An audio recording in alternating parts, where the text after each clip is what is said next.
अपने सगे लड़के को पाप नहीं काट पा रही है तो तुम्हारे क्या काटेगी? तो कबीर साहब ने इसीलिए इस पाखंडवाद का भरपूर विरोध किया। इसीलिए लोग कबीर साहब को पसंद नहीं करते हैं।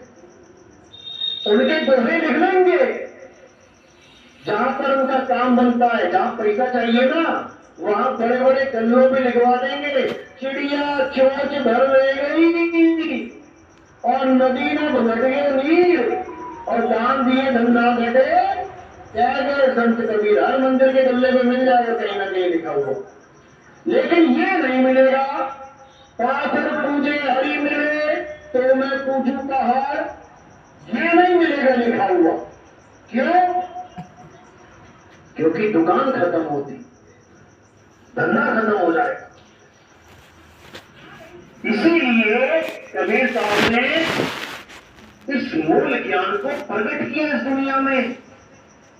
जो आप सतनाम पढ़ रहे हो, लिख रहे हो, सतनाम लेने वाला, लेके आने वाला कौन है? कबीर साहब है। सतनाम से पहले क्या था? दुनिया भर के मंत्र थे। जब से वेद पुराण बने हैं तब से मंत्र ही चल रहे हैं और सबसे बड़ा मंत्र ओम को रखा गया कि ये महामंत्र है। छोटे से छोटा मंत्र जपना है, उसके आगे भी ओम लगाना पड़ेगा। तो इन्हीं मंत्रों का सहारा लेके ये जीव मुक्ति चाहता था, लेकिन मुक्त नहीं हो पा रहा था। तो कबीर साहब इस संसार में सतनाम को लेके आए। सतनाम, और सतनाम क्या है? सतनाम कोई मंत्र नहीं है कि तुम्हारे गुरुजी ने दे दिया सतनाम जपो बेटा, सतनाम परमात्मा का नाम है, सतनाम सतनाम सतनाम, या किसी और के साथ फिट कर दिया जब में बेटा ज्योत निरंजन ओंकार आनंदकार सोहम सतनाम सतनाम। ये नहीं है वो सतनाम। ये बोलने लिखने पढ़ने वाला नहीं है वो सतनाम। सतनाम क्या है? सत्य नाम कोई नाम नहीं, ये है आत्म रूप और जित जानने इस भेद को पावे आप स्वरूप। जो इस भेद को जान लेता है कि आखिर सतनाम है क्या, वो अपने स्वरूप को जान लेता है। वो समझ जाता है कि मैं ये काया माया नहीं हूं, मैं ये पंच भौतिक शरीर नहीं हूं। ये पंच भौतिक शरीर तो एक दिन इसको मैं छोड़ दूंगा। तो जो इस शरीर को छोड़ेगा वो कौन है? जिस दिन उसके बारे में पता लग गया, समझ जाना कि अब तुम्हारा जीवन सफल हो सकता है। और उसका क्या नाम है?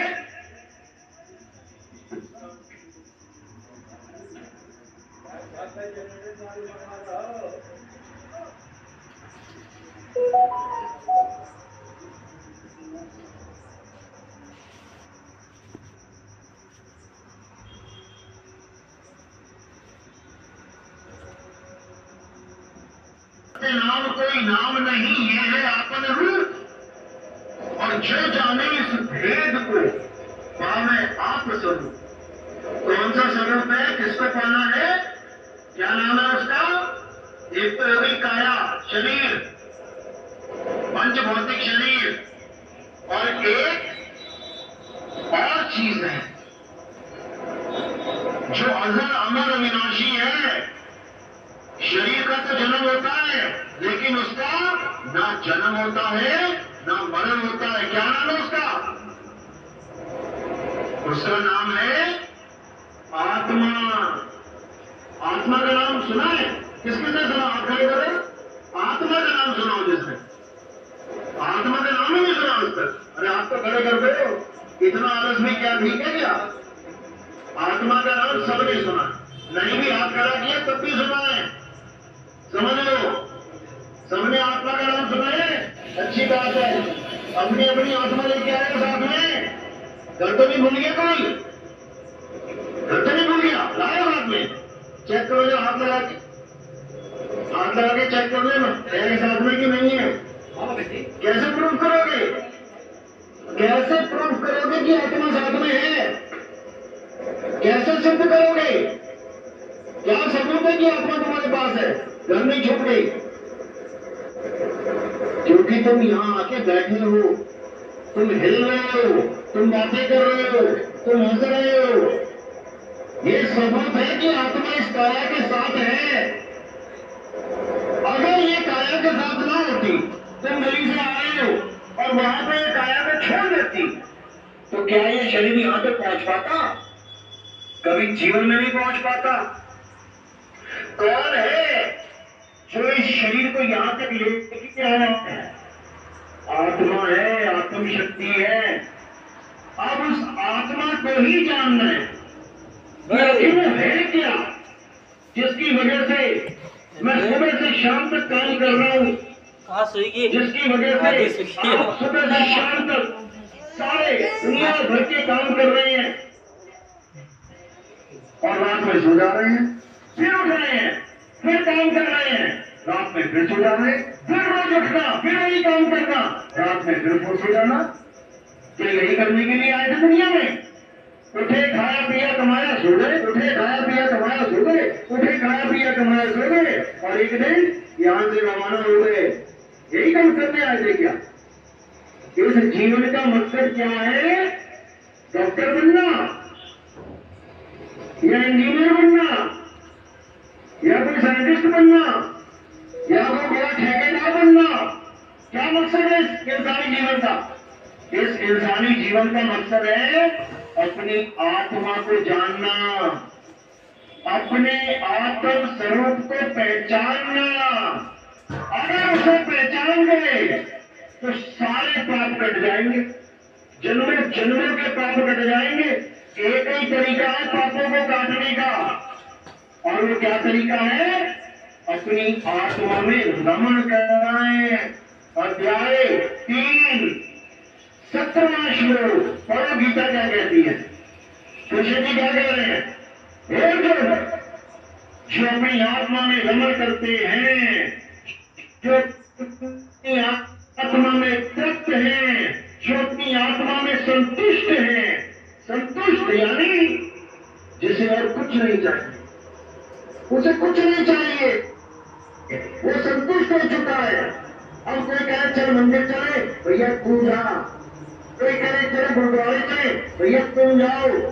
कोई कहे चल नमाज पढ़ने चले, अरे भैया ठीक है तुम जाओ। कोई कहे चर्च चले, हाँ भैया ठीक है तुम जाओ। यानी अब मैं संतुष्ट हो गया, अब मुझे कुछ नहीं चाहिए। किसी प्रकार का धार्मिक कर्म कर्तव्य कहते हैं उस पर लागू ही नहीं होता। कहां लिखा है ये? अध्याय 3 17वां श्लोक। पढ़े लिखे इंसान हो, पढ़ो गीता क्या कहती है और हमें करवाया क्या जा रहा है। हमें नदियों में डुबकियां लगवाई जा रही है, चाहे वहां पे मगरमच्छ इंतजार कर रहा हो कि आए तो खाओ इसको, सारे पाप उसी दिन धो जाएंगे तुम्हारे, समझ लो। तो पाप धोने का एक ही तरीका है। क्या तरीका है? अपने आत्म स्वरूप को जान जाना। उससे क्या होगा? जब तुम अपने आत्म स्वरूप को जान जाओगे तब तुम्हें समझ में आएगा कि मैं कुछ करता ही नहीं हूं। ये आत्मा कभी कुछ करती ही नहीं है। करने वाला कौन है? मन, माया और ये 5 तत्व, 3 गुण, 25 प्रकृति, यही सब मिलकर सारे कार्य कर रहे हैं। और ये आत्मा क्या सोच रही है कि मैं कर रही हूं, मैं कर रही हूं, मैं कर रही हूं। इसीलिए ये जीव बंधन में है। इसी को जीवात्मा कहते हैं, जो बंधन में है। और जो बंधन मुक्त है वो कौन है? वो परम आत्मा है, या उसे शुद्ध आत्म स्वरूप कह सकते हैं। वो बंधन मुक्त है। तो जो बंधन में है वो कौन है? जीव। और जो निर्बंधन हो गया है आत्म स्वरूप। तो जीव को क्या चाहिए? जीव को अपनी आत्मा का ज्ञान चाहिए, अपना आत्म स्वरूप चाहिए। तो सत्साई समझा रहे हैं, जल में नींद प्यासी मुझे देखते आवे हासी, आत्म ज्ञान बिना नर भटके, कभी काबा कभी काशी। सारे कबीरपंथी एक भी नहीं होगा ऐसा जो ये नहीं गाता है, एक भी नहीं होगा ऐसा। और तुम्हें क्या दे रहा है? आत्मज्ञान की जगह मंत्र ज्ञान। ये नाम जप ले, वो नाम जप ले, 10 बार जप ले, 5 बार जप ले, सुबह जप ले, शाम को जप ले।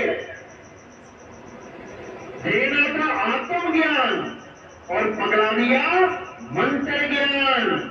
पावन अक्षरों से बने हुए मंत्र। कोई राम राम राम राम राम राम जप रहा है, कोई राधे राधे राधे राधे जप रहा है, कोई अल्लाह अल्लाह अल्लाह जप रहा है, कोई वाहेगुरु वाहेगुरु वाहेगुरु जप रहा है। कबीरपंथी है तो सतनाम सतनाम जप रहा है, कबीर कबीर भी जप रहे कई लोग। ये सब 52 अक्षर है मेरे भाई, ये सब 52 अक्षर है। 52 अक्षर जीव आधारा, आदि अक्षर जीभ्या से न्यारा। कह रहे 52 अक्षर जीव आधारा। जिस दिन तुम्हारी जीव कट गई, तुम्हारे सारे नाम खत्म हो जाएंगे। बोल के दिखा रहा हूं, बोल के दिखा रहा हूं अकबर, बोल के दिखा रहा हूं, बोल के दिखा। आज तो बहुत चमक चमक कर रहा है। क्यों? ये जुबान है, ये जुबान की वजह से लगा पड़ा है। जिस दिन जुबान नहीं रही उस दिन नाम लेके दिखाना। तो साहिब समझाए, अरे होठ कंठ लागे नहीं और जीव्या नहीं उच्चार। गुप्त वस्तु जो लखे सो निज हंस हमार। कहते हैं होठ कंठ जीव से दुनिया भर के नाम बना लिए। हनुमान जी के पिताजी ने एक नाम रखा, उनका हनुमान। और तुमने कितने रख दिए? 108 नाम हनुमान जी के। अरे दशरथ ने एक नाम रखा अपने पुत्र का, राम। और तुमने कितने रख दिए? 108 नाम रामचंद्र जी के। शंकर जी का एक नाम रखा था शंकर, तुमने कितने रख दिए?